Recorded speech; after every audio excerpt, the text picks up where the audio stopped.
And you know what? Fuck EA Games. I cried when I heard they got the Star Wars license from Disney. I damn near cried. Because you knew shit like this was gonna happen. Star Wars Battlefront II was developed and released in 2005. It was a universally beloved sequel that improved upon all aspects of the original game. A love letter to Star Wars fans who at the time found themselves witnessing the public execution of their favorite franchise. And even though it's clear that Star Wars would never again reach the cinematic heights that it had once hit, at least the fans could sleep well, knowing that the people at LucasArts knew what they were doing and would continue to deliver the quality that sorely lacked in the movies. Only one problem. Disney. In 2012, George Lucas entered a deal with the White Slavers worth $4 billion.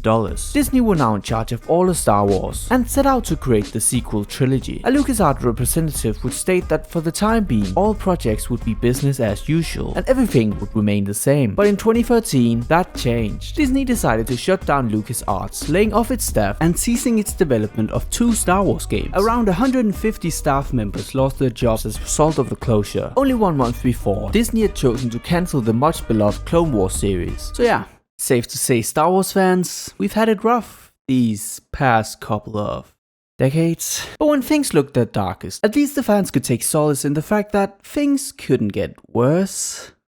EA. In 2013, Electronic Arts entered a multi-year-long deal with Disney to publish Star Wars games developed by Visual Games, DICE and BioWare. EA acquired this deal by stealing the blood of the innocent and offering it up to the mouse. And so the creative minds at EA set out to find new and original ideas that could bring something truly special to the Star Wars mythos. And what did they find, you might ask? Well, as they were massacring the innocent, an EA executive had a brilliant idea, a reboot of the classic Battlefront games. And so the developers set to work. Battlefront 1 would release to mixed reviews. The game DICE had developed was visually stunning with amazing sound design and attention to detail. Only one issue.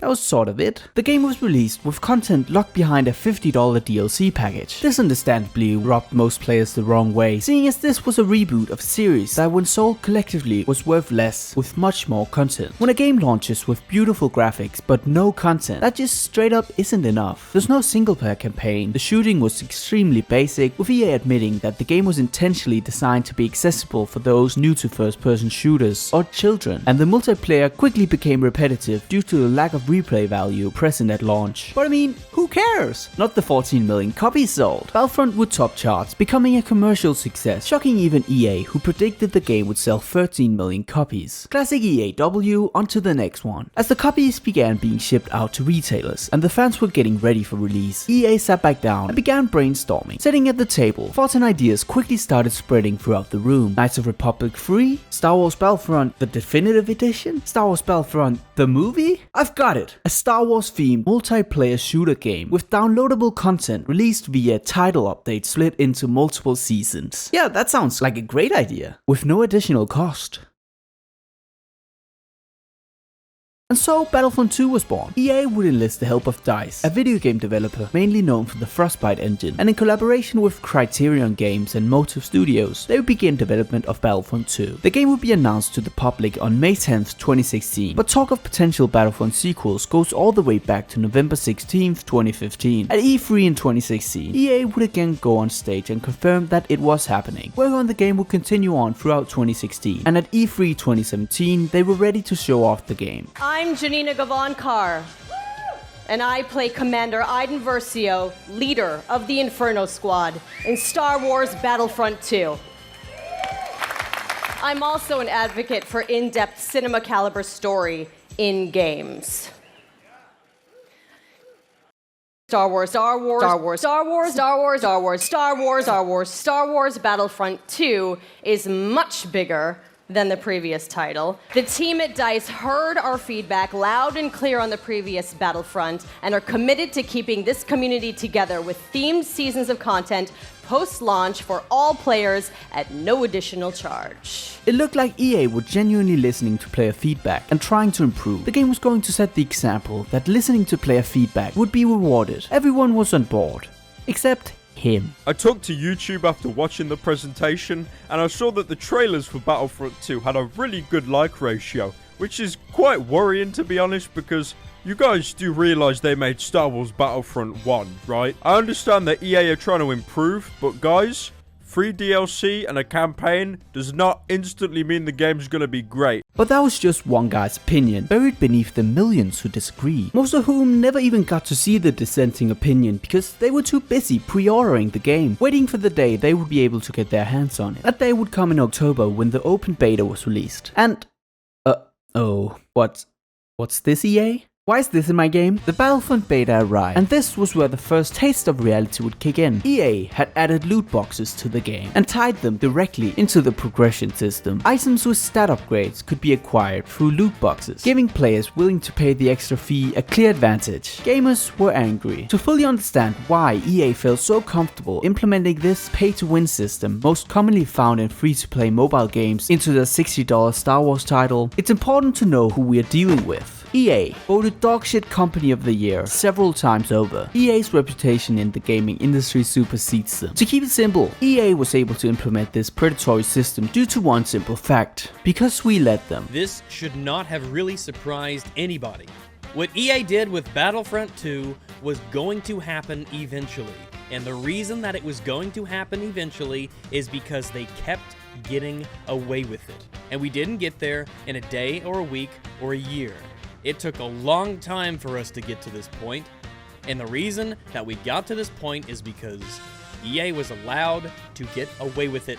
The season passes, and the DLCs, and the microtransactions, and the shuttering of studios, they kept making money off of gamers, regardless of what they did. They kept making more and more and more money, and all the bitching in the world didn't change the fact that it became immensely profitable for Electronic Arts to fuck you and your franchises over. Not only was the beta unequivocally paid to win, but fan-favorite characters were locked behind 40 hours of grinding. Darth Vader and Luke Skywalker were both locked behind 60,000 credits. But just one simple swipe of the credit card. If you spent money on the in-game currency, you'd be able to purchase the loot boxes and either be rewarded with star cards that offer statistical upgrades or duplicates that reward players with credits. Remember that whole Battlefront 2 won't have a season pass for DLC thing? Well, this was the invisible but in that sentence. Many of the free heroes currently in the game, and the ones to come in future updates, would have to be unlocked through a massively time-consuming process of grinding. It's technically a free DLC, but when you give players such a massive task in order to unlock the heroes and then offer a much quicker method through the use of your microtransactions, some would consider that, dishonest? And many people did. This was too far, and people were not just gonna sit idly by. Reddit banded together and somehow managed to bully EA into submission, with them receiving the most downvoted Reddit comment in history. EA saw the writing on the wall. They listened to player feedback and decided to reduce the amount of credits needed to unlock top heroes by 75%. Luke Skywalker and Darth Vader would now be available for 15,000 credits. They also decided to turn off all in-game purchases temporarily to figure out how to make it better. So, all is well that ends well, right? We did it, Reddit! The game would release on November 17, but a 10-hour trial version was made available for EA and Origin Access subscribers on November 9th. So what's the final game like? So many people hate the loot boxes, but they don't understand that it's necessary. And anyway, the game is great and will be much better through time. DICE gave us a much more better game with so much content. And this is the gratitude? 43 out of 1,115 users found this helpful. Yeah, I think that sums up the sentiment of most players. With the launch of Battlefront 2, EA's stock price would decline, and even the sudden change of heart in regards to microtransactions would be enough to change that. By the end of November, EA had lost $3 billion in stock value since the launch of the game. Battlefront would end up underperforming by more than 1 million copies, shocking EA, who blamed it on the loot box controversy. Their reputation had somehow reached even further down the void, and EA needed a savior. And out of the ashes of EA, that person would reveal themselves to be the community manager. The armchair developers on this internet. And with that, he'd solved it. EA's stock went back to normal and would continue to go to the moon. With a single tweet, Sledgehammer70 had turned it all around. Not a single person had anything but positivity to give back to this response. Honestly, if you ask me, he should have been in charge of the Reddit account all along. Then everything would have turned out differently. Come to think of it, why wasn't he the one in charge of communication on the Reddit? I don't claim to be an expert of what a community manager is, but I expect that at some level entails communication with your community, right? Well, he can, because he was banned off of Reddit for allegedly bribing moderators of the Battlefront subreddit. Back when the original Battlefront Alpha was coming out, DMs between the community manager of the game and the mods of the Battlefront subreddit would leak. I would like to ask that anyone posting alpha content, feedback, etc., you have that post locked and removed. Also, as a thank you, could each of you DM me your origin email so I can be sure each of you have access to the alpha? So everything is great, right? Well, only one problem. You're not allowed to do that. EA has every legal right to uphold the NDA players signed and even have the legal options at their disposal provided by Reddit. But according to an admin, they violated the user agreement by coercing moderators to do it for them. I'm not comfortable saying that the intent from EA was to silence criticism by coercing moderators with favors. I haven't found any screenshots of anyone affiliated with EA explicitly asking mods to remove posts critical of the game, although you could make the argument that just by rewarding them with access to the alpha, you're sending a message to the mods that keeping EA happy would result in further benefits. But I'm not comfortable saying that was the intentional messaging from the community manager.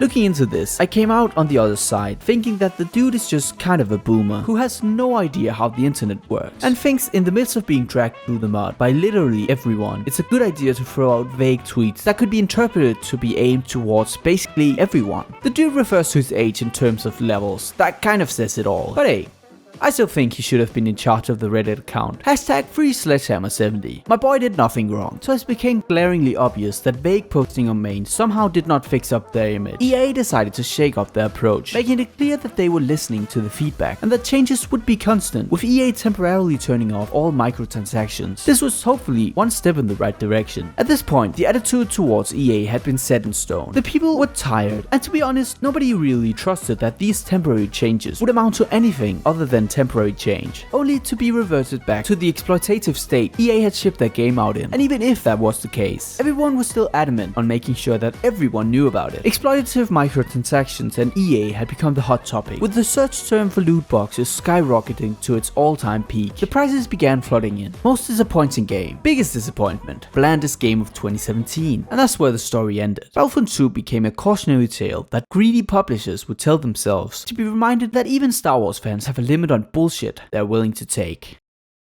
December 13th, 2017. Patch 1.0 releases. This was the first major update for Battlefront 2 and added Finn and Phasma as playable characters. The patch also added Crate, a new map based off the location in the subversive masterpiece The Last Jedi. Although most players appreciated the kind gesture of EA seemingly not abandoning ship at the soonest possible moment, this was too little too late. Even if this was a genuine attempt at redemption, it didn't matter, because the game was built on a rotten foundation that would not and could not be changed. Patch 1.2. They reduced the Trooper crate from 4,000 credits to 3,000. I guess that's a start, EA. Good on you. Patch 2.0. We've decided to remove the loot boxes. Patch 2.0, also known as the progression update, was a turning point for the game. Released 4 months after launch on March 21st, 2018. The update consisted of an overhaul of the game's multiplayer progression system. They opted to remove loot boxes, unlocked all existing heroes and villains for all players, and on top of that they added another map to the game. This led people to start noticing that the game was actually improving.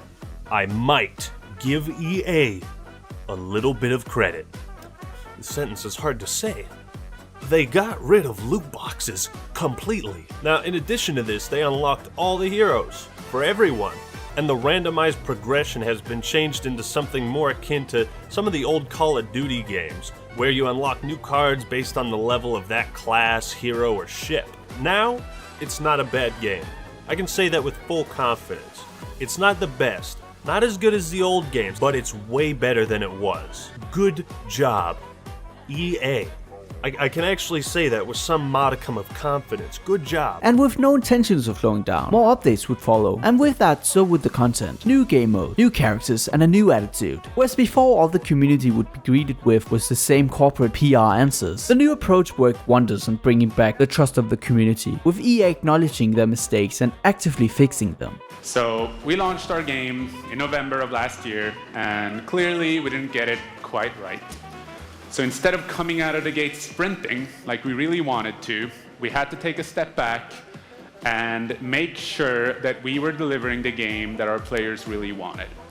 So we decided to completely overhaul our progression system, and add a bunch of new character cosmetics for players to collect instead. The updates would continue, with EA announcing that they would begin focusing on bringing the Clone Wars to Battlefront. General Grievous, Obi-Wan, Anakin, Count Dooku would all be announced, along with even more maps focused around the Clone Wars era. Battlefront's new and improved reputation could clearly be seen online, with the trailer for the Battle of Geonosis update reaching 6 million views. Everyone was beginning to take an interest with Battlefront again. All DICE and EA had to do was not fuck it up, and surprisingly, they didn't. Battlefront was more alive than ever. With each update, the hype for the game would continue to grow. It was at this point the narrative completely flipped, whereas before YouTube would be filled with nothing but criticism of the game, now in its place was a new genre of videos, all with the same premise. Star Wars Battlefront 2 is good now. 2018 and 2019 was the golden era of Battlefront, with a consistent amount of updates being produced and also the release of Jedi Fallen Order. New people who never intended to pick up the game began giving the controversial title a try. Is it perfect? No, not adding voice chat still baffles my mind 5 years later, but they did redeem themselves. EA and DICE should be proud. They could have abandoned it, but they didn't, and they managed to turn a PR nightmare into a genuine classic, and for that they deserve some respect.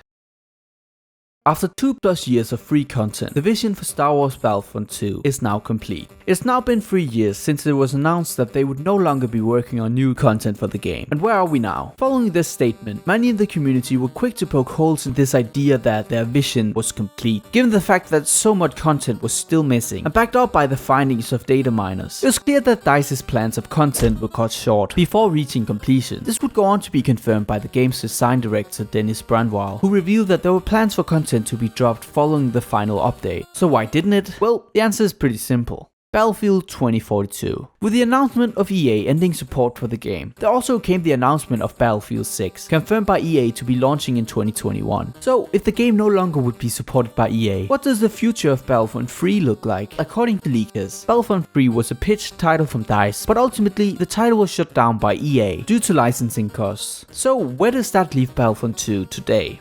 I think that it speaks for itself. If anything, saying Battlefront 2 on PC is broken is an understatement. I'm sure many of you are aware of this by now, but if you jump into an online PC Battlefront 2 lobby, chances are you and everyone else will be fully invincible. You can't kill enemies, they can't kill you, and once you get down to 1 HP, you are a god. Although considering everyone else is also a god, I suppose no one is, that's how that works. Either way, if you want to play anything online, it is not worth your time to even open the game right now on PC. It's a joke, and while some devs have finally responded, it doesn't look like they'll be fixing it anytime soon. And when I say they, I mean EA, it's not the devs' fault. They don't work on Battlefront 2 at all anymore. They have no responsibility for what's going on. They are just trying to somewhat communicate with us because of how mismanaged this entire situation is. To say that the Battlefront community feels abandoned, that would be an understatement. Launching the game in 2023, at least on PC, you'll have a hard time playing anything other than the main game modes. This, combined with the disastrous launch of 2042, left everyone even more baffled. It's a depressing end to one of gaming's most unexpected comeback stories. Fun fact, you know how they do this in real games now? You know how they monetize their shit? A lot of real games now are free to play. Anybody can play them, but they make money basically with gambling. What?